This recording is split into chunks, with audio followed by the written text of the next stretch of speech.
So working in our turning series, this next one I call the redirect tilt. I first hit this actually in a really big match when I was in high school. Wrestled a super match against Colin Palmer. Third period, I was able to get this, secure a turn that ended up winning me this match.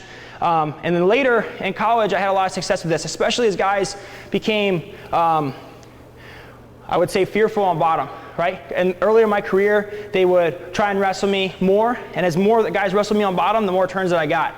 As I got later in my career, guys were taking bottom to really not get turned. So I had to get a little more creative, and I really started implementing this turn more. So off the same situation, off my 2-on-1 tilt, I'm gonna jump the opposite side. And the key to this is, again, using my hands between his armpits and thighs, and I'm gonna rotate him on my chest. So you have to understand that it's okay to pull this guy on our chest for a split second so we can rotate him to the opposite side.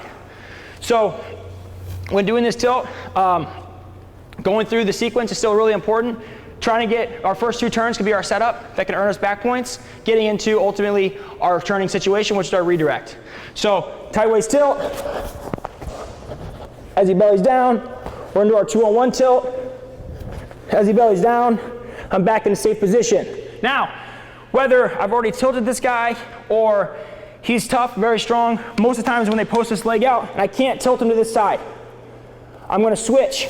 I'm gonna keep the right hand, I'm gonna keep my tilt with the right side, I'm gonna switch and I'm gonna block his knee. I'm gonna pull him into a crab ride and then his back to my chest. And I'm gonna rotate him. I'm gonna stick his head on this opposite side. So as I do this, I'm gonna sit him into my crab ride, I'm gonna pull him onto my chest, I use this hand and I rotate his head to the opposite side. And I'm back in my tilting position.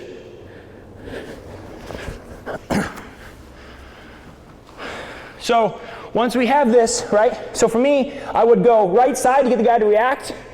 As I feel pressure, I would immediately jump to the opposite side. There's no post over here. Nothing's gonna prevent this guy from being sat in my lap. The difference is I'm not stopping. I'm not sitting this guy and then waiting. It's all one motion.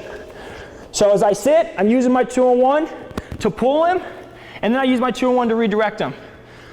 If I do this and just try and just throw his body over here, it's not gonna work. We're gonna end up back to our belly. So I have to be okay sitting this guy in a crab ride and pulling his chest, pulling his back onto my chest to rotate him. So I'll fake one side, as he reacts, I sit, and then I rotate him on my chest into my tilting position. Knee up his butt, and I finish back up on top in a safe position. So just like all three of these tilts that we showed, tight waist tilt, 2-on-1 tilt, 2-on-1 tilt, and redirect, they all have independent value. This tilt specifically works really well. So if I'm in here, I'm riding the guy, I get my 2-on-1, I can fake one side as he reacts, I redirect. Sit, rotate. Knee up his butt, finish on top.